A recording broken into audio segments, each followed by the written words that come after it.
This week saw the final launch of the SpaceX Starship as we know it, and it's pretty hard to imagine a more perfect send-off for the first era of Starbase. The biggest story of the day is actually the promise of what will come next. But first, let's take a look at Flight 11, which was the closest thing to perfection that a Starship test has ever offered us. All that begins with a previously flown Super Heavy booster.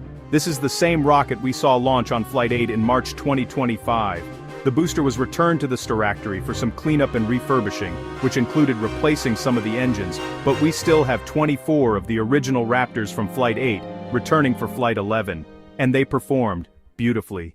By now, everyone knows what a successful Starship launch looks like, and this one was no different. A beautiful ascent into a clear blue evening sky followed by a hot stage separation and the boosters returned back to the surface. This time around, SpaceX did have a new experiment for their booster landing burn. Just like the two previous flights, this one was not going to be a tower catch. Instead, they are bringing the rocket down over the water, and that gives them the freedom to try something new, without worrying about any consequences. So instead of doing the usual procedure, where they start the landing with 13 engines, and then drop down to 3, they are instead going from 13 to 5, and then to 3 engines, right at the very end of the landing.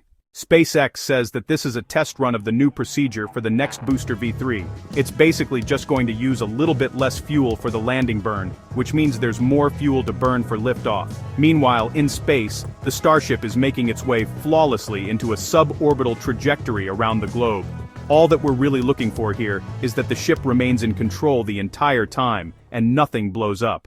So, not only did Starship maintain control through its coasting phase, it also gave us a pretty amazing demonstration of what those wing flaps are capable of when they don't end up melting away during re-entry. At around T plus 58 minutes into flight and at an altitude of 50 kilometers, Starship begins its first planned dynamic banking maneuver. That's essentially their first attempt at changing course in mid-flight, so instead of letting the ship come down naturally in a straight arc, they are steering around in a kind of semicircle patch as it drops. This is a critical test for future landing attempts when the ship is going to return to its own launch site. It needs to gradually steer itself up from Mexico over to Starbase Texas. Then, just above the ground, the ship needs to make a final twist maneuver to align itself with the tower and catch arms. We can see the ship practice this turn at T plus 1 hour and 5 minutes. It spins itself around about 180 degrees before making the final downward flip and igniting its engines for the landing burn. Even with all of that steering and changing in direction, the ship somehow still manages to land right on target beside the floating buoy camera.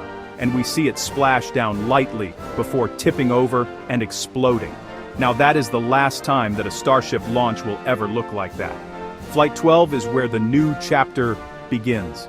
And that means everything from the ship to the booster to the launch pad will be totally different next time around. The next iteration of the Super Heavy booster is going to bring a totally new look and a lot more power to the table. Starting at the base of the new Super Heavy, it's still going to have 33 engines, but these will be the Raptor V3. Of course, the new engines come with more power, an increase from 230 tons of thrust up to 280 tons, but more importantly, we are getting a much more simplified engine design from Raptor 3 with this dramatic reduction in visible parts. Basically, every hose and wire from V2 has been brought inside the engine casing. This is not only easier to build, but it's also going to be more reliable in flight, because there's less stuff being exposed during launch and re-entry. SpaceX says that the Raptor 3 testing phase is now complete, and the first flight-ready engines are rolling off the production line as we speak. Moving up the booster, the overall length is going to be stretched out a bit to accommodate larger fuel tanks to feed those new engines. That new fuel system includes this massive transfer tube that allows liquid methane to flow down from the top of the booster to the engine bay. For scale here, that new transfer tube alone is about the size of a Falcon 9 booster, a rocket within a rocket. And it's at the top of the new Super Heavy that things get very interesting. The first change you probably notice is that we've gone from 4 grid fins down to 3, and they've repositioned the remaining fins into this T-shaped pattern. It looks like their main reason for doing this was to integrate the catch pin for the chopstick arms into the structure of the fin itself. To accomplish that, each grid fin has been beefed up by around 50% to make them bigger and stronger than before, which seems to have given SpaceX enough confidence to remove one fin entirely.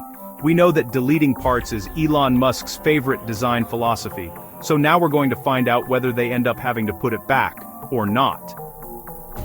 Then, above the grid, fins, is something totally new for the Super Heavy. An integrated hot stage connection. For every launch since Flight 2, SpaceX has used a hot stage separation to push the ship away from the booster. And that's always worked great, but it always required an adapter to be placed in between the two that would protect the booster's fuel tank from the engine flame and allow the exhaust gas to escape out to the sides.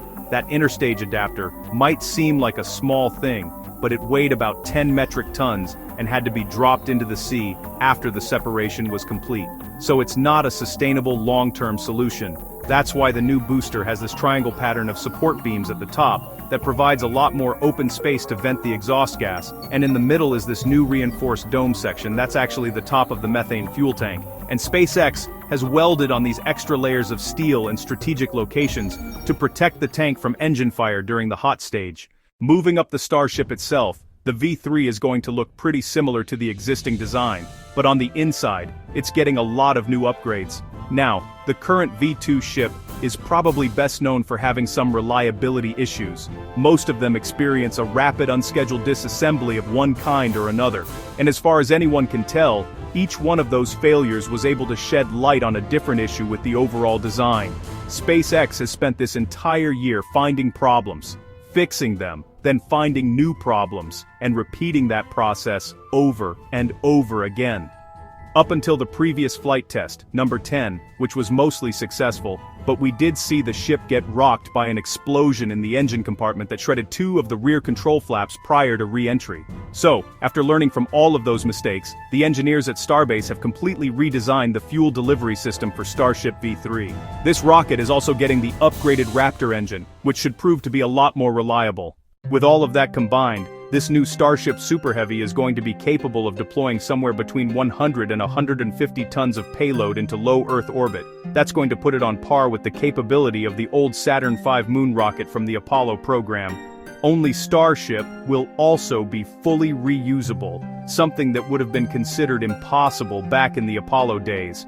And speaking to that reusability, SpaceX gave us the most detailed preview yet of what an orbital docking and fuel transfer is going to look like. The exterior of V3 ship is going to be fitted with new docking adapters on the backside opposite the heat shield, and then it looks like there will be 2 kinds of Starship, one with male adapters and one with female, or one built for sending and one for receiving, whichever way you want to look at it.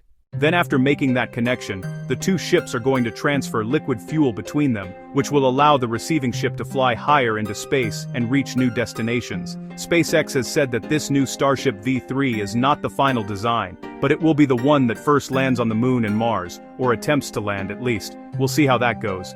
And then supporting all of this will be a new and improved Starship launch pad and catch tower, often referred to as Stage 0.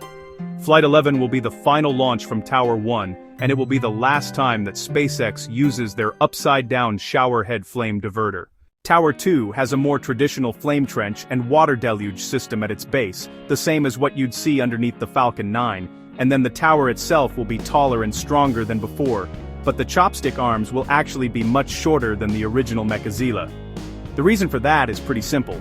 Smaller arms can move faster and will be more stable.